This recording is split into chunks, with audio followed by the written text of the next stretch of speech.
You are going to love today's video because new activation equals new gains. And today I want to cover 5 forgotten bicep peak exercises that increases the activation right in the long head of the bicep, which is going to give the bicep its peak and its height. Now, the best way to target the long head versus the short head of the bicep is right here. This is the outside part of your bicep. This is the long head. This is what's going to give the bicep its height. And there's 4 ways we're going to target the long head in today's video. Number 1, by getting a full stretch at the bottom of the movement is going to increase the activation in the long head. So we're going to get a full stretch and we are going to keep our elbows behind our body. Number 2, we're going to start off the dumbbell movements by supinating our wrists and actually pointing our pinky fingers up, which is going to increase the activation in the long head versus the short head. Number 3 is we are going to select movements that take away activation from the wrist, the forearm, and the anterior delt and place it right on the long head of the biceps. And number 4, actually shortening our range of motion on some of these movements is going to increase the long head activation because on that first 50% of the movement, you actually have more long head activation versus short head activation. So I encourage you, take some notes, go through all 5 of these exercises. If you want to make it a full bicep peak workout, I want you to do 2 sets of all 5 of these exercises. So if you're ready to get started, smash a like right now and let's get into exercise number 1.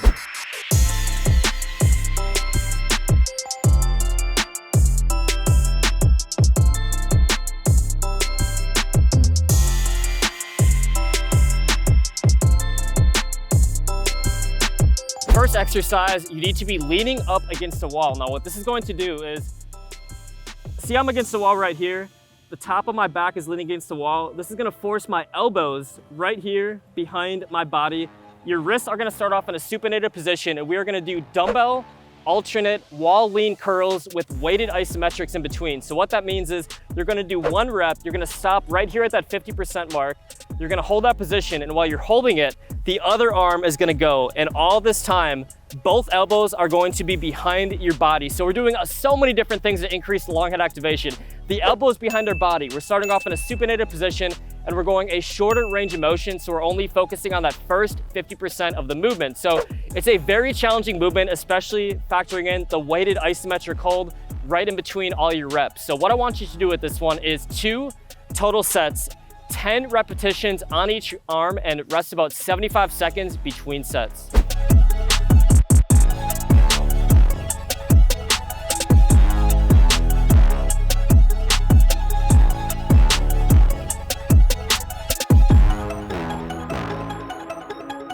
Forgotten bicep peak exercise number 2 is called the waiter's curl. Now, I did learn this movement from AthleanX, but hang tight because the very last bicep peak exercise I'm going to show you today is a variation of the waiter's curl, and it's actually even more intense and in my opinion has more isolation. Now, the waiter's curl nonetheless is fantastic because it does something so important. It is taking your wrist and your forearm out of the movement. You have to really focus on bending it back as you come up, and that like the top part of the dumbbell, you want to be facing up the entire time. So your grip is going to be very close and you're bending your wrist back to really take all this out of the bicep curls. So if you're doing like standing bicep curls, a lot of you guys are bending so much right here. You're putting so much activation on the forearm away from the bicep peak. So the waiter's curl is really going to increase the bicep peak activation. You're bending your wrist back. That top part of the dumbbell is facing up. And I want you guys to go 10 to 12 total reps, resting 60 seconds between sets.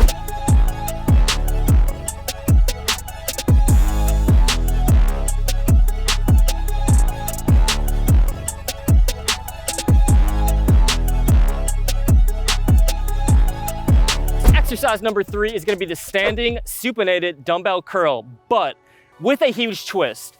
Now, I don't want your guys' elbows to come up like this on this movement. What I want you to do is a starting position, really focus on keeping those elbows behind your body. So you're going to feel a little bit of a stretch right here. You're going to keep your elbows back behind your body as you curl up, and you're not going to go all the way up here. You're going to shorten that range of motion right here. So this is a very unique movement. You definitely want to go lighter. I would say close to half the weight as you do your heavy standing hammer curls.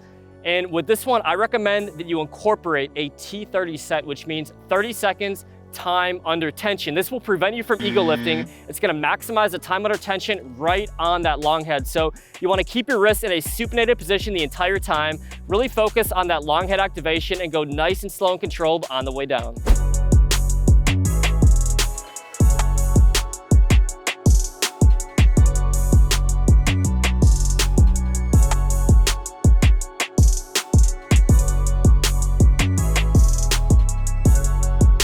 fourth bicep peak exercise is what I call dead hang curls. Now with this one, you want to find a preacher curl machine and you want to face the opposite direction. So your arm is basically going to be at a nice dead hang like this.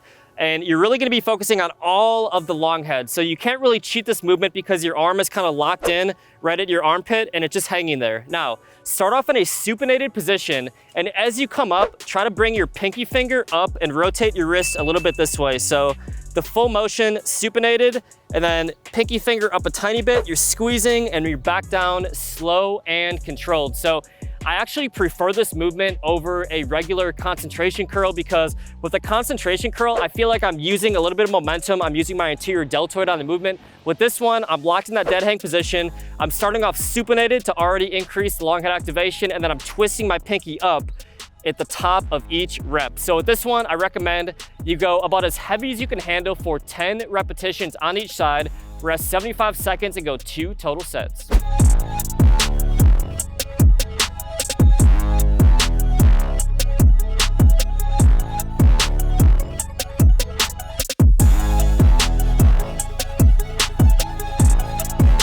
So we saved the best for last. We are gonna do a dead hang waiter's curl. Now, very similar to the previous exercise, at least in terms of the starting position, except now we're using 2 hands instead of 1, and a very similar movement to the second forgotten bicep peak exercise, the waiter's curl, except our arms are at a dead hang, so we really cannot use any anterior deltoid on this movement. So your arms are locked in that dead hang position, and once again, you're focusing on bending your wrist back to take the activation away from the forearm and the wrist on this movement. So your hands are nice and close. You're trying to keep them up as you elevate on the concentric portion of the rep. You're back down slow and controlled.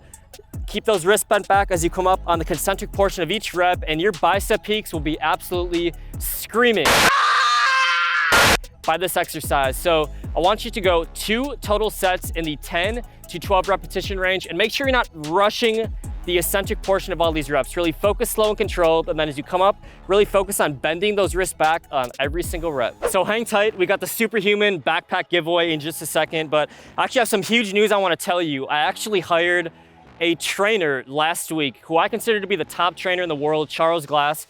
Literally just last night, he was training a Mr. Olympia winner, and I have picked up on like 1 or 2 little tactics in every single one of my workouts that I cannot wait to share with you guys because it's gonna really help you out. So it's been really rewarding, and I'll try to get him on the channel at some point. Now, in order to enter today's giveaway, I wanna give one person a Superhuman U backpack. All you have to do is comment down below which video you want to see next regarding arm training. Do you wanna see the 3 biggest mistakes that I made 2.5 years ago on my nuclei overload training arms every day experiment, and how to do nuclei overload on your biceps yourself? Or do you want to see the 5 biggest arm training mistakes that are causing you guys slow gains on both your biceps and your triceps? So comment down below which video you want to see, and one lucky person is going to win a Superhuman U backpack. So anyways, guys, the day just started for me. It is early on Tuesday morning, so I'm going to get some work done. But if you guys are new here, make sure you subscribe, you tap that bell, and I will see you guys in the next video. You ain't got no gains. You ain't lift no weights.